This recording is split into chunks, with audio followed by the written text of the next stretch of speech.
നന്ദു, ഇപ്പോൾ ഈ പ്രതിപക്ഷ നേതാവിൻ്റെ ഒരു വാക്കുകൾ ഈ വരുന്ന തെരഞ്ഞെടുപ്പുമായി ബന്ധപ്പെട്ട് ഒന്ന് പ്രസക്തമായി നമുക്കൊന്ന് പരിശോധിച്ച് പോകണം. അക്കൗണ്ട് തുറക്കില്ല എന്നാണ് വി.ഡി. സതീശൻ പറയുന്നത്. നിയമത്ത് പോലും അക്കൗണ്ട് തുറക്കില്ല.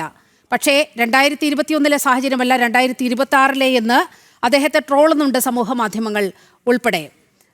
ഇങ്ങനെ വി.ഡി. സതീശനെ കൊണ്ട് പറയിപ്പിക്കുന്നതിൽ ചില ധൈര്യം, ചില കോണുകളിൽ നിന്ന് ലഭിക്കുന്ന ധൈര്യം, ചില ധാരണകൾ, ഇതൊക്കെ ആയിരിക്കില്ലേ പ്രതിപക്ഷ നേതാവിൻ്റെ ഈ വാക്കുകൾക്ക് പിന്നിലുള്ളത്?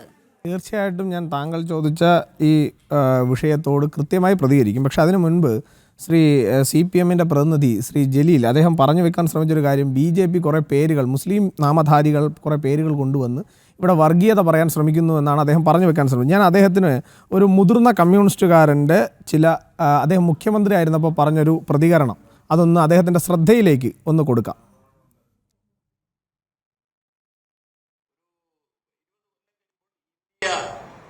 കേരളം ഒരു മുസ്ലിം രാജ്യമാകും, ഭൂരിപക്ഷമാകും. അതിന് ചെറുപ്പക്കാരായിട്ടുള്ള ആളുകളെല്ലാം തന്നെ സ്വാധീനിച്ചിട്ട് പണം കൊടുത്തിട്ട് അവരെ മുസ്ലിമാക്കുക, മുസ്ലിം യുവതികളെ കല്യാണം കഴിക്കുക, അങ്ങനെ മുസ്ലിം ജനിക്കുക. ആ തരത്തിൽ ഇങ്ങനെ മറ്റു സമുദായങ്ങളിൽ നിന്നെല്ലാം വ്യത്യസ്തമായിട്ട് മുസ്ലിം സമുദായത്തിന് ഭൂരിപക്ഷം ഉണ്ടാക്കുക എന്നുള്ള ഉദ്ദേശത്തോടു കൂടിയിട്ട് ഉള്ളൊരു നീക്കമാണ് ഇവർ നടത്തുന്നത്. ഇനി ഞാൻ അദ്ദേഹത്തിനോട് ഇതിന് ഒരു കാര്യത്തിലും കമന്റ് ചെയ്യുന്നില്ല. രണ്ടാമത്തെ കാര്യം, അദ്ദേഹം പറഞ്ഞു SDPIയുടെ പേര് അല്ല പറഞ്ഞോട്ടെ, നിങ്ങളൊക്കെ എന്തിനാ ഇത്ര പ്രക്ഷുബ്ധരാവുന്നത്? അവരുടെ വോട്ട് വാങ്ങി നിയമസഭയുടെ കുളിര് കൊണ്ടതിന് ശേഷം ഇപ്പൊ പറയുമ്പോൾ നിങ്ങൾ എന്തിനാ ഭയപ്പെടുന്നത്? ഇനി താങ്കൾ പറഞ്ഞല്ലോ SDPIയുടെ ഇഫ്താർ വിരുന്നിൽ പോയതിൽ ഒരു തെറ്റുമില്ല എന്ന് താങ്കൾ പറഞ്ഞു. ഞാൻ താങ്കളെ തിരുത്തുന്നില്ല, കാരണം താങ്കൾ ഘടകകക്ഷിയുടെ നേതാവാണ്. താങ്കൾക്ക് ആ വികാരം ചിലപ്പോൾ മനസ്സിലായെന്ന് വരില്ല. SDPI എന്ന് പറയുന്നത് ആ സംഘടന ഏതാണ്? മഹാരാജാസ് കോളേജിൽ എന്ന് പറയുന്നൊരു കോളേജുണ്ട് എറണാകുളത്തെ. അവിടെ ഞാൻ പെറ്റ മകനെ എന്ന പാട്ട് പാടിക്കൊണ്ട് CPM-കാരനും DYFI-കാരനും SFI-കാരനും കേരളത്തിൻ്റെ തെരുവോരങ്ങളിൽ വന്നു നിന്ന് കണ്ണീർ വാഴ്ത്തി കേരളത്തിലെ ചുമരുകളിലെല്ലാം SDPI തുലയട്ടെ എന്ന് എഴുതാനുള്ള നട്ടലിന് ബലമില്ലായ്മ കൊണ്ട് വർഗീയത തുലയട്ടെ എന്ന് എഴുതിയ ഒരു കാലഘട്ടം ഉണ്ടായിരുന്നു. സഖാവ് പിണറായി വിജയൻ അധികാരത്തിലേക്ക് വരാൻ, ആ അധികാരത്തിൻ്റെ ഗന്ധഗോപുരങ്ങളിലേക്ക് സഖാവ് പിണറായി വിജയനെ കയറ്റിയിരുത്താൻ ഞാൻ പെറ്റ മകനെ എന്ന പാട്ടുപാടിയ അമ്മയും അച്ഛനെയും തെരുവോരങ്ങളിൽ നിങ്ങൾ കൊണ്ടുവന്ന് ഷോക്കേസ് ചെയ്തു. ആ ഞാൻ പെറ്റ മകനെയായിട്ടുള്ള ഈ പറയുന്ന എറണാകുളം മഹാരാജാസ് കോളേജിലെ അഭിമന്യുവിനെ താങ്കൾക്ക് ഓർമ്മയുണ്ടാകും. താങ്കൾക്ക് ഓർമ്മയില്ലെങ്കിലും എന്നെ കേൾക്കുന്ന ഈ നാട്ടിലെ നല്ലവരായിട്ടുള്ള കമ്മ്യൂണിസ്റ്റുകാർക്ക്, നല്ലവരായിട്ടുള്ള SFI-കാർക്ക്, നല്ലവരായിട്ടുള്ള DYFI-കാർക്ക് ഈ അഭിമന്യു എന്ന് പറയുന്ന ചെറുപ്പക്കാരനെ ഓർമ്മയുണ്ടാവും. ആ അഭിമന്യുവിൻ്റെ നെഞ്ചിൽ, ചങ്കിൽ കത്തി ആഴ്ത്തി ഇറക്കിയ പ്രസ്ഥാനത്തിൻ്റെ നേതാവാണ് ബഹുമാനപ്പെട്ട ജലീലെ. നിങ്ങളുടെ സഖാവ്, വിദ്യാഭ്യാസ മന്ത്രി കൂടിയായിട്ടുള്ള സഖാവ്, നേമത്തെ MLA ആയിട്ടുള്ള സഖാവിൻ്റെ കയ്യിൽ പിടിച്ചിരിക്കുന്നത്. അത് കാണുമ്പോൾ താങ്കൾക്കും താങ്കളുടെ പ്രസ്ഥാനത്തിൽ പ്രവർത്തിക്കുന്ന അരിവാൾ ചുറ്റിക നക്ഷത്രത്തിൻ്റെ ആ ചുവന്ന ചെന്താമര കൊടി പിടിച്ചിട്ട് മുദ്രാവാക്യം വിളിച്ച രക്തസാക്ഷികൾ അമരന്മാർ എന്ന മുദ്രാവാക്യം വിളിച്ചവർക്ക് ഒരു വികാരവും ഉണ്ടാകുന്നില്ല എങ്കിൽ ഞാൻ വളരെ വിഷമത്തോടു കൂടി പറയുന്നു, കമ്മ്യൂണിസ്റ്റ് പ്രസ്ഥാനം എന്നുള്ളത് ഇന്ന് രാജ്യദ്രോഹികളുടെയും ഈ പറയുന്ന വർഗീയവാദികളുടെയും കൂടാരത്തിൽ കൂടണഞ്ഞിരിക്കുന്ന പ്രസ്ഥാനമായി മാറി എന്ന വിമർശനമാണ് ഞങ്ങൾക്കുള്ളത്. ധൻരാജ് എന്ന് പറയുന്ന രക്തസാക്ഷിയുടെ മകനെ ഈ പറയുന്ന ദേശാഭിമാനി പത്രത്തിൽ കിടത്തി, അച്ഛൻ്റെ മരണവാർത്ത അടിച്ചു വന്ന ദേശാഭിമാനി പത്രത്തിൻ്റെ മുകളിൽ കിടത്തി ഫോട്ടോ എടുത്ത് ബക്കറ്റ് വിരിവ് നടത്തി ആ കുടുംബത്തെ രക്ഷിക്കാനെന്ന് പറഞ്ഞിട്ട് കോടിക്കണക്കിന് രൂപ കൊണ്ടുപോയ നിങ്ങളുടെയൊക്കെ ഹൃദയങ്ങൾ, ആ ഹൃദയങ്ങൾ കല്ലാണ് എന്ന് അറിഞ്ഞുകൂടാതെ അല്ല ഇത് പറയുന്നത്. പക്ഷേ നിങ്ങളിൽ നല്ലവരായിട്ടുള്ള കമ്മ്യൂണിസ്റ്റുകാരുണ്ടെങ്കിൽ നിങ്ങൾ ചിന്തിക്കണം.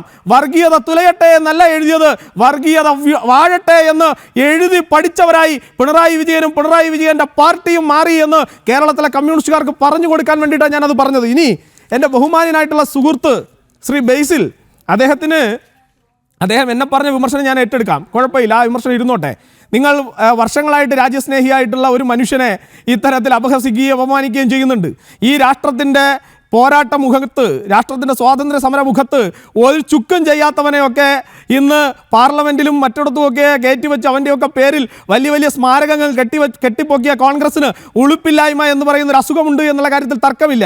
പക്ഷേ ബഹുമാനപ്പെട്ട ബേസിലെ, എന്നോട് പറഞ്ഞ കാര്യം ഇന്ന് നിങ്ങളൊക്കെ ഷാഫി പറമ്പിലിൻ്റെയും അതുപോലെ രാഹുൽ മാങ്കുട്ടത്തിൻ്റെയും ഒക്കെ വീട്ടിൽ പോയി ചെയ്യുന്ന പണി, അത് ഞങ്ങളെപ്പോലെ അന്തസ്സുള്ളവർ ചെയ്യില്ല എന്ന് മനസ്സിലാക്കാനുള്ള ഒരു സാമാന്യ യുക്തിയെങ്കിലും ബഹുമാനപ്പെട്ട എൻ്റെ സുഹൃത്തിനുണ്ടാവണം. ഇനി താങ്കൾ നേരത്തെ നേരത്തെ അവതാരകയോട് ചോദിച്ചല്ലോ, താങ്കൾ പറഞ്ഞല്ലോ അവതാരകയോട് ചോദിച്ചല്ലോ KPCCയുടെ ഉത്തരവാദിത്തപ്പെട്ട ആളുകൾ പറഞ്ഞോ, ഏതെങ്കിലും ഉത്തരവാദിത്തപ്പെട്ട ആൾ പറഞ്ഞോ താങ്കൾ അവരുടെ KSU എന്ന് പറയുന്ന വിദ്യാർത്ഥി സംഘടനയുടെ നേതാവാണ് എന്നാണ് ഞാൻ മനസ്സിലാക്കുന്നത്. അങ്ങനെയാണെങ്കിൽ നിങ്ങളുടെക്കാൾ കുറച്ചുകൂടി പക്വതയും പാകതയുമുള്ള നിങ്ങളുടെ സഹോദര പ്രസ്ഥാനമായിട്ടുള്ള ഇന്ത്യൻ നാഷണൽ യൂത്ത് കോൺഗ്രസിന്റെ സംസ്ഥാന സെക്രട്ടറി ആയിരുന്ന NS നുസൂറാണ് ഈ കേരളത്തിനോടായി പറഞ്ഞത്, വാമനപുരം സീറ്റിൽ SDPI-കാരന് വേണ്ടിയിട്ട് SDPI-കാരൻ്റെ എല്ലാ അനുഗ്രഹാശസ്സുകളുമുള്ള SDPI-കാരന് വിടുപണി ചെയ്യുന്ന SDPI-കാരൻ്റെ മുന്നിൽ ചെന്നാൽ നട്ടല് വളച്ചു കൊടുക്കുന്ന ഒരു ഏജന്റിനെ നിർത്തി എന്ന് പറഞ്ഞത് യൂത്ത് കോൺഗ്രസിന്റെ സംസ്ഥാന സെക്രട്ടറിയായി നിങ്ങൾ തന്നെ തെരഞ്ഞെടുത്ത, നിങ്ങളുടെ പാർട്ടി തെരഞ്ഞെടുത്ത ഒരാളാണ്. അപ്പോൾ അതിന് ഞങ്ങളോടാണോ നിങ്ങൾക്ക് കൊതിക്കറിവുണ്ടാവേണ്ടത്? അത് എന്റെ ബേസിലെ ഈ മര്യാദകേട് നിങ്ങൾക്ക് എല്ലാവർക്കും ഉള്ളതാ. മര്യാദ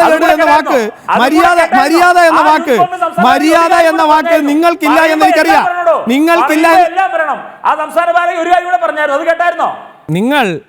ഞാൻ പറഞ്ഞ കാര്യം എനിക്ക് കൃത്യമായിട്ടുണ്ട്, മനസ്സിലായില്ലേ? അല്ല, ഞാൻ പറഞ്ഞ കാര്യം എന്റെ ബേസിലെ ഇങ്ങനെ വന്നിരുന്ന് വായിൽ നിന്ന് കിട്ടുന്നതെല്ലാം വാങ്ങി വെച്ചിട്ട് ഇങ്ങനെ ഉളുപ്പില്ലാതെ കിടന്ന് ബഹളം വെക്കാൻ നിങ്ങൾക്കല്ലാതെ വേറെ ആർക്കും സാധിക്കില്ലെന്നേ. സുഹൃത്തെ, അങ്ങനെയാണെങ്കിൽ എന്റെ ബഹുമാനപ്പെട്ട സുഹൃത്തെ അങ്ങനെയാണെങ്കിൽ ആ ചെരുപ്പ് നക്കിക്ക് എന്തിനാ നിങ്ങളുടെ ഇന്ദിരാഗാന്ധി എന്ന് പറയുന്ന നിങ്ങളുടെ എല്ലാം വലിയ നേതാവ് വലിയ പാരിതോഷികങ്ങൾ കൊടുത്തത്, വലിയ അംഗീകാരങ്ങൾ കൊടുത്തത്? ഒന്ന് അന്വേഷിച്ചു നോക്ക്. ചരിത്രം പഠിക്കാതെ വായിൽ വരുന്നത് എന്ത് കോതയ്ക്ക് പാട്ട് എന്ന് പഠിച്ചുകൊണ്ട് ഇവിടെ വന്നിരിക്കല്ലേ? ഈ പറയുന്ന ഷാഫി പറമ്പിലിനെ പോലെയുള്ള ആളുകളുടെ വായിൽ നിന്ന് വരുന്ന പച്ച വർഗീയതയ്ക്ക് ഏറ്റുപാടാൻ വേണ്ടിയിട്ട് നിങ്ങളൊക്കെ ഇറങ്ങി പുറപ്പെട്ടാൽ